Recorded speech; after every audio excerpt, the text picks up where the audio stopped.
little girl runs up to me a couple times and she starts pulling on my arm and she says something in Amharic, which was their local language. And of course, I had no idea what she was saying. And she'd go back behind mom and peek out and giggle. The man leans over to me again and says, hey, that little girl there, she thinks you're her father.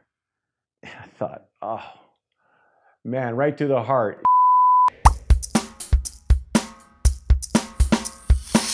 Hey everyone, welcome to Dialogue. Today's episode we'll be meeting a wonderful gentleman by the name of Mark Lewis. Mark, you and I have become great friends over the years, and one thing I've always known about you is you've had a tremendous passion and a lot of compassion for this world, and you've actually started an organization called Aruka Global. What can you tell us about Aruka Global? And can you paint the picture for us as to what Aruka Global is? Yeah, it's actually good you said the name slowly, because when you say Aruka Global really fast, people don't know what's going on. So Aruka Global was founded in 2015, and our primary focus at this time is serving in Ethiopia. The name is actually an old Hebrew name that I discovered when I was just studying, reading through the book of Jeremiah. Jeremiah 36 uses this idea of Aruka, which means restoration. And it's this whole picture of this divine restoration, how God restores his people. It's a holistic restoration, their heart, mind, body, spirit, provisionally, and everything. And so that's how we landed on the name there. And our primary focus in Ethiopia at this time is to be a catalyst for relationships that lead to restoration. So we'll work with Ethiopia-based nonprofits and schools, and we could talk about that some more. And we serve them directly. We partner with them and help augment what they're already doing, but also a big core value of what we do is to connect them together. So for example, we might have one organization that has a need here that's Ethiopia-based and another one here that could help that need, and we're serving here and here, and we connect them together, and we watch that relationship go and grow. Yeah, it's beautiful. And you've been doing a lot of great work in country. I think you've been 11 times since you started the organization, is correct? Yeah, I'm starting to lose track, which is kind of fun. I'm looking forward to the day, like I don't know how many times, but yeah, I started going in 2011, not as this organization, but through some other folks, and that's how my heart got connected to Ethiopia initially, and that was back in 2011. Yeah, tell me about it. How did your heart really get going to start your own organization? Yeah, so I had gone with a local church here in San Jose, and I'd done a lot of video and photography over the years, so this is actually fun. I get geeked out watching you put the video gear together, as you can tell. And so I went with two other pastors at that time to go with them to explore what it might look like for their church to partner with an organization called Compassion International. And Compassion is an amazing organization that allows people like you and I to sponsor a child. So $38 a month helps take care of education, schooling, and medical, and that kind of thing. So through various different circumstances, this particular church was going to partner with one region in Ethiopia where Compassion was working. And Compassion works with local churches. So while I was there doing photo and video of the program there that Compassion was running, and this is the real short version of this, but I had interaction with this little 4-year-old girl there. And there's hundreds of kids running around. Some are in church, some are taking classes, and you don't know who's in the program or who's not. And I end up having this little peekaboo interaction with this little 4-year-old girl who's standing 20 feet away from me. And just waving at her. She's hiding behind her mom, and she's just laughing like crazy. And I noticed, man, she's like really fair-skinned. And I asked the Ethiopian man next to me, I said, so is that her mom there? Because she's clearly Ethiopian. He said, yeah. And he went on to tell me that the husband was Ukrainian, and he left the wife when she was 3 months pregnant. And this little girl had never met her father. And of course, I'd seen so much over the last week, my heart was already softened. So I'm like sitting there misty-eyed, and I was kind of ticked off and saddened at the same time. And then this little girl runs up to me a couple times and she starts pulling on my arm and she says something in Amharic, which was their local language. And of course, I had no idea what she was saying. And she'd go back behind mom and peek out and giggle. the man leans over to me again and says, hey, that little girl there, she thinks you're her father. And I thought, oh, man, right to the heart. It's just what this little girl thinks every time she sees a white man. Like, is that my daddy? And I went and walked it off. I didn't know what to do with my heart at that moment. And by the time I came back, the church had got out, kids and families were gone. But I told that story over and over and over again for the next 3 months. And so about 3 or 4 months later is when we were having at that church a weekend where we can sponsor kids from that community. They were going to show the photos and the video that I took to kind of share the story. Hey, look, guys, this is what we're going to be helping out with. So, of course, I'm ready, right? I'm primed to sponsor a child. So I'm going through this stack of 60 or 70 child profile packets with photos and stories of each child from Compassion International. This is 3 months later or so, 9,000 miles away. I'm going through the packets. I'm ready to sponsor a kid, and guess who I come across? Yeah, the story's too good not to guess Yedidia. Yeah. So you knew her name already. Yedidia is this little girl, the little girl who thought I was her father. There she is staring at me in a photo. I thought, you've got to be kidding me. So I sponsored this little girl, and I made a commitment that I'd go back every year to visit her. And so subsequent visits, every time I went, I grew to love this little girl more, like a daughter, and grew to love the community. More and more contacts from Ethiopia kind of get surrounding me. It's almost like God would not allow me to run away from Ethiopia, even if I tried. And by the time 2014 came around, I felt like, okay, I really believe I'm being called to start an organization that can serve in depth in that country. Yeah, it's beautiful.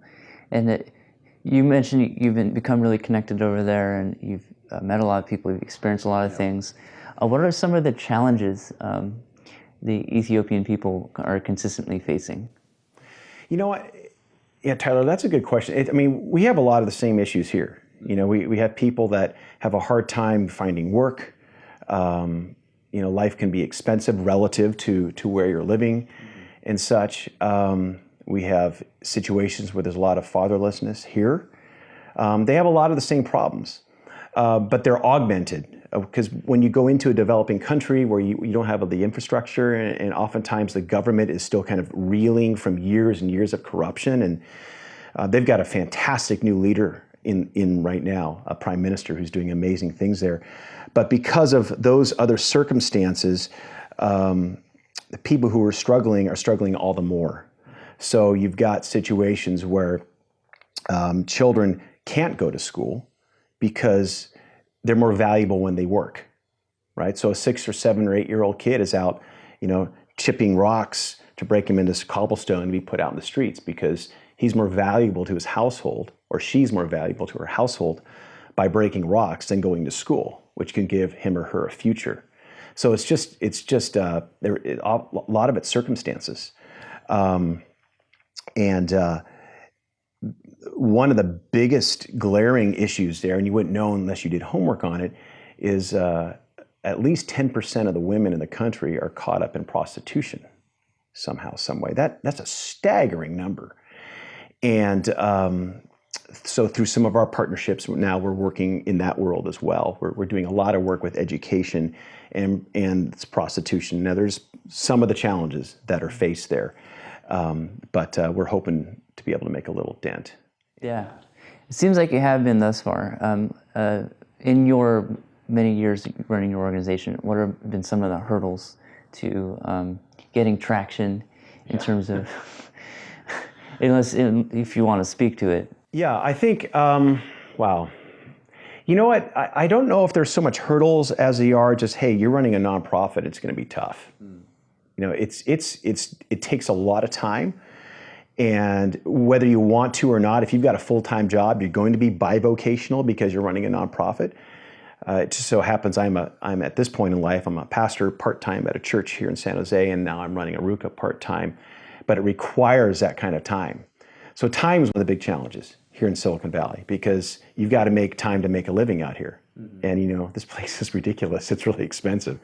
So that's just really practically speaking. I think one of the greatest challenges is getting other hearts connected to what you're doing there, to what we're doing there. because as you know, there's so many amazing causes. There's fantastic nonprofits and charities out here that people give their hearts, their times, and their money and their efforts to. And we're just one of those. Yeah. So the challenge is breaking through a lot of the noise out there, a lot of the social media and the big budget advertising noises for nonprofits, and to get in front of people. And that's a time thing. So a lot of my time is spent sitting down one-on-one, sharing the vision with people, sharing stories. Hey, look, here's so-and-so. Here's a video of so-and-so. This little girl here, was in this type of situation. She's one of 4 siblings and who are orphaned, but she's now the oldest one. So we're helping her go to college, so she can not only help support her family, but so she can have a future. Do you want to help? Do you want to be a part of this? Right. So as with any nonprofit, one of the biggest challenges is funding the work we feel God's called us to do in Ethiopia, but it requires people's hearts to be attached to it. Yeah, that's beautiful.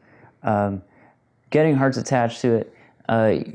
For many years, you worked on my heart, and God worked on my heart to join you on a trip, actually. Yeah. And I've only been on one trip with your organization, but I can tell you from personal testimony, it's incredible the work you're doing in country. While in country, it was a totally life-changing experience, not only because of you and your leadership and your team that we went with, and the great, wonderful people there, but the people it was a wonderful team. The people in country are, it'll totally change your heart. And I totally understand the concept now of just desperately wanting to share your experiences. I don't know what else to really say other than I'm super grateful I went on that trip. I just every day I'm thinking about it. Yeah. And I don't know how you feel because you've been on 11 of them out there. Yeah. But what can you speak to about the necessity of bringing people of going? Yeah. Yeah, that's a good point in there too.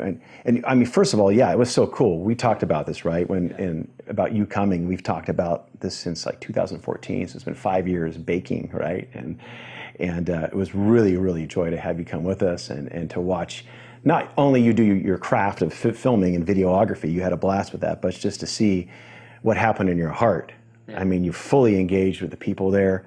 You fell in love with the people on the team and in the country.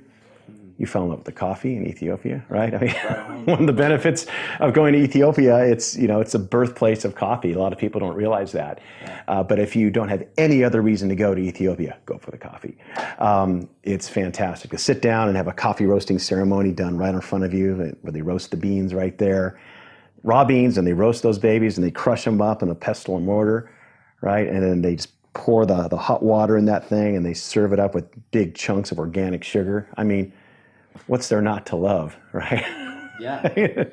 You got some of those hospitable people in the world in that country. Funny testimony to that. While in country, our team bought like 50 kilos of coffee. Yeah. But our coffee bags, our kilos of coffee bags were in our rooms. So if we just want to wake up in the morning, we'll open our bags and the whole room. Yes, heavenly aroma. The heavenly aroma. And we're like, oh, we're awake. Yeah, yeah. Well, so, back to your original question there, about why is it so important to have people see and experience it? I think for a couple reasons. I think that there's the home front side of it, and then there's the Ethiopia side. And what I mean by that is when people take that step of faith to go, it's always scary. Like, am I going to get the time off work? We do a fundraising process. Am I going to be able to raise the funds? The answer to both of those questions is yes. You will get the time off work. As a matter of fact, your employer will usually be happy that you're doing something like this.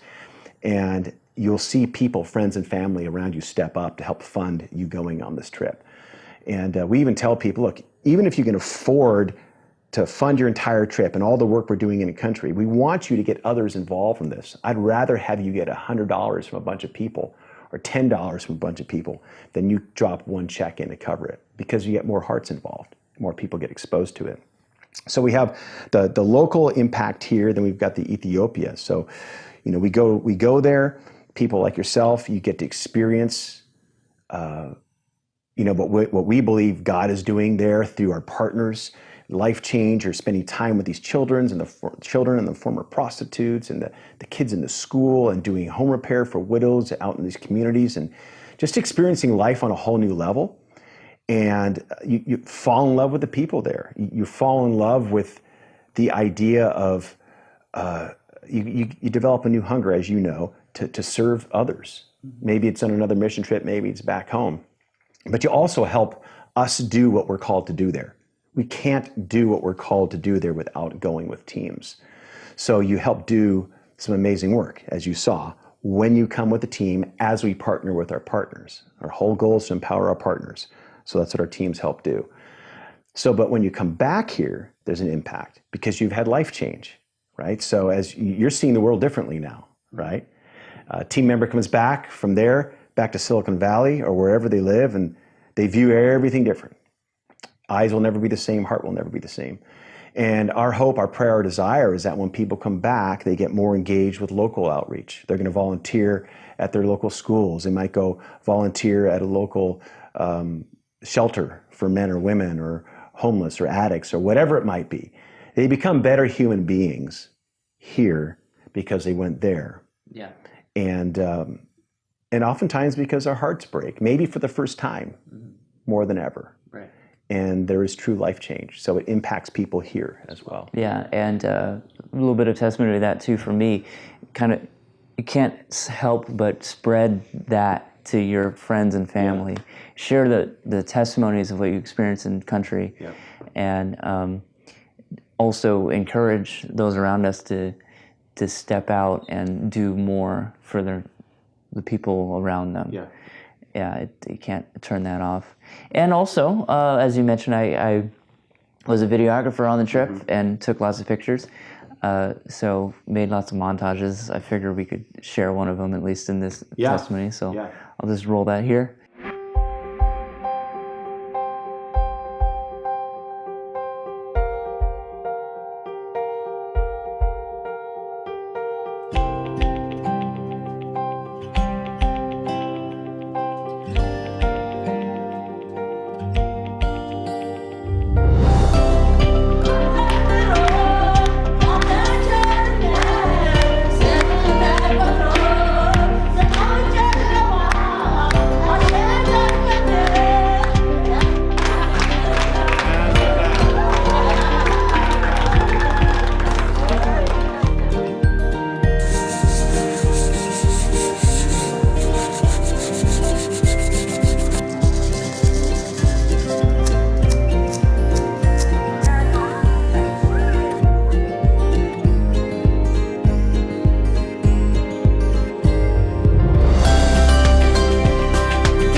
We have people here who are like family for us.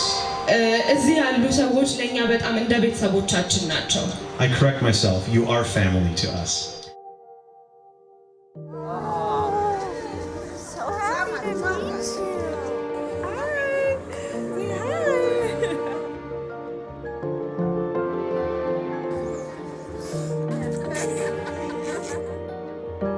And then this is for him for school. Say hi. Salam.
I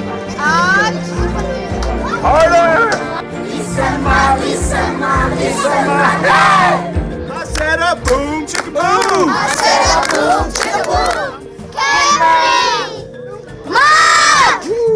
Bob. Tyler.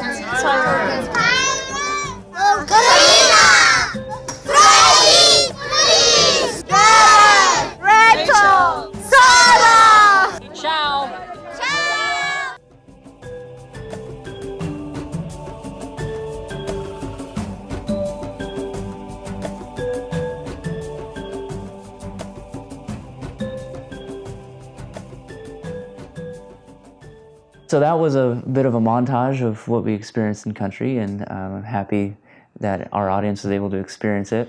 Yeah, and actually to that, you saw images of children at a school. And that's Burhan Academy. Burhan means light. And this is a school partner of ours that has specifically gone after and focused on helping educate the most impoverished children in the city of Adama or Nazareth, which is where we serve primarily there. It's amazing. And through our partners, like some of you folks watching this, we've helped develop that school to a capacity of almost 600 kids, where several years ago it was only 400. We've helped build new classrooms, put in a water system there. That's been an amazing process to see happen. And then there's Ililta, Women at Risk, which is the organization that rescues women and their children out of prostitution and rehabilitates them. It's a one-year-long program.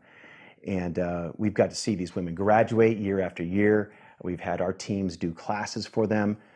Aruka Global is now sponsoring or covering the cost for schooling for about 75 of these kids. We call them our 180 kids because roughly $180 a year puts a kid in school. That's nuts. Help a kid make a 180-degree turn in their life for $180. Backpack, tutoring, school fees, registration, all of that for $180. It's ridiculous. That's one of the reasons we serve there, right? And then there's the CDTRC, or the Child Development Training and Research Center, which you saw in the video there too. Some of they're the foremost child advocacy organizations in the country. And we work with them and serve their team as they help serve their community. And we got to help provide a large holiday dinner for some of the poorest of the poor in their community. And they're actually working with us now to develop a curriculum for young boys, because our next step as an organization is to start developing a mentoring program for young boys. And that's a whole other subject, but we're going to be unwrapping that over the next couple of years. And so Lord willing, we'll see the fruit of that come into fruition as well. Yeah, a lot of fruit has definitely been coming from Aruka Global. How can those in our audience, if they were at all interested, how can they support your efforts with Aruka Global? A few things on that, and it's not just the obvious of funding, of course, absolutely, but one of our core values here is how can we work with local organizations and encourage them and build up what they do and then integrate that into what we're doing. So for example, we have a local school here in San Jose. We had all the third graders help prepare crafts that were then assembled by these children at the school in Ethiopia. So they cut out all the pieces here, because scissors and kids running wild in Ethiopia don't go well together, right? So the kids here cut out all the pieces for these little paper crafts, these puppets we put together in Ethiopia. So it worked as kind of a social studies kind of lesson for the school kids here. And now I'm going to go back and do a presentation and show them. But they helped us do what we were doing in Ethiopia. So that's a really practical, hands-on way to do that. We had another school with special needs kids do the same thing. They prepared crafts for us. If you're a business and you're a restaurant owner or something and you feel your heart move towards something like this, we have one of our business partners here in the Bay Area. We do a fundraiser with them each year, and they just take 15% off everything that comes in that one day, off anybody who comes in, and they donate it towards what we do in Ethiopia. Their employees are excited about it. We get to share stories back with them, and it encourages us there. Yeah, and it's we also share on our social media of whatever businesses are supporting our efforts. Like, hey, this day, go over to this restaurant or whoever is going to be. Yeah. So it's more business for them too. Well, and then obviously funding is huge in what we do. We've got to keep going and going on multiple trips. Sometimes I need to go just on my own or with one or two other people to set some things up for the teams. And for some of our future initiatives we're working on. So if somebody wants to explore what that might look like, you could just see our website. It's arukahglobal.com, ARUKAH, global.com. There are links there for giving. There's a contact link. Ask me any questions you'd like. I'll say this, if you are a business leader, or if you are someone within the faith community, and you want to bring a team to Ethiopia to serve, because there are businesses now that have that as a core value. They want their people to go somewhere. We have a turnkey operation where we can set up all the logistics for travel, and we take the teams and we go. And this is great for businesses who want to do this, but also for churches who might not have a missional infrastructure yet. I geek out over that. You can tell I get excited about it. Hey, let's go and let us help you do this. Let us help you change the hearts of your people. We'd love to host that. That'd be awesome. Well, Mark, reaching the end of our interview, anything else you'd like to add about anything we talked about today? No, but I might ping you on that later on. But no, I'm really stoked that you came with us and that your heart is still stirring. You know, we've been back now for about a month or so, right? A little bit more. And my hope and my prayer that this is a long-term impact for you. It definitely has been. It feels like it's going to be a lifelong. So you too can experience something like I experienced if you are interested in perhaps joining Mark on his wonderful adventures in Ethiopia. And the coffee. And the coffee, which is delicious. Mark, thank you for your time. Bless you, man. Thank you very much. That's Dialogue, everyone. We'll catch you guys on the next one.